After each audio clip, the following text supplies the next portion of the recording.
তো আমি আমার হাজবেন্ডকে নিয়ে যাচ্ছি ডায়ালিসিসে। সকাল সকাল রেডি হয়ে সব কিছু রেডি করে তারপর নিয়ে যাচ্ছি।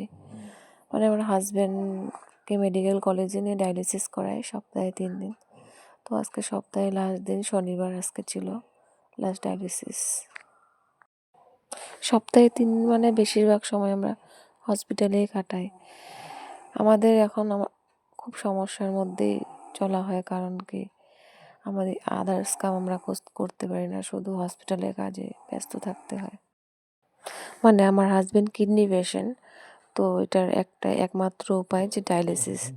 তাছাড়া আরেকটা উপায় আছে যেটা কিডনি ট্রান্সপ্লান্ট, যেটা আমাদের পক্ষে সম্ভব না, প্রচুর টাকার প্রয়োজন। আমরা এখন হসপিটাল পৌঁছে গেছি। তো এখন আমার হাজবেন্ডের ডায়ালিসিস শুরু হবে 12টা নাগাদ শুরু হবে। তো 12টার থেকে মোটামুটি 4 ঘন্টা ডায়ালিসিস করবে। ওই 4 ঘন্টা মাঝখানে একটু খাবার খাওয়াতে হবে।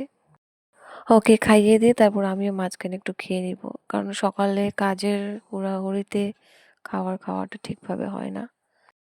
কথা হলো কি, গত 1.5 বছর থেকে ডায়ালিসিস চলছে আমার হাজবেন্ডের। তো ডায়ালিসিস করাতে করাতে এখন এমন একটা পর্যায়ে এসেছে যে আমাদের খুবই অবস্থা খারাপ হয়ে গেছে, মানে সব দিক দিয়ে, ফাইন্যান্সিয়াল সব দিক দিয়ে। তবুও হার মানিনি, চেষ্টা চালিয়ে যাচ্ছি। দেখি ভগবানে কি ভাগ্যে কি লেখা আছে, কি লিখছে, কি হবে। সবই ভগবানের হাতে, আমাদের হাতে তো আর কিছু নেই, আমরা কিছু করতেও পারবো না, চাইলেও কিছু করার নেই, তাই না? ভাবছিলাম ভিডিও অনেক দিন থেকেই বানাবো বলে, কিন্তু এবার বানিয়েই ফেললাম, কারণ কি দেখি কি হয়। এটাও একটা আশা নিয়ে বানিয়েছি। এখন আমাদের দুজনকেই আপনাদের সাপোর্টের খুব দরকার পড়বে, কারণ আমরা এমন একটা পর্যায়ে এসে দাঁড়িয়েছি যেখানে মানে আমরা খুব একা হয়ে গেছি। তো এখন আমার হাজবেন্ডের ডায়ালিসিস শুরু করে দিবে। তো আমার একটা উদ্দেশ্য যে ভিডিও বানানোর, আপনারা আমার পাশে থাকেন আর আমার ভিডিওটা খুব শেয়ার করেন, যেন আমরা একটু হেল্প পাই ভিডিও দ্বারায়।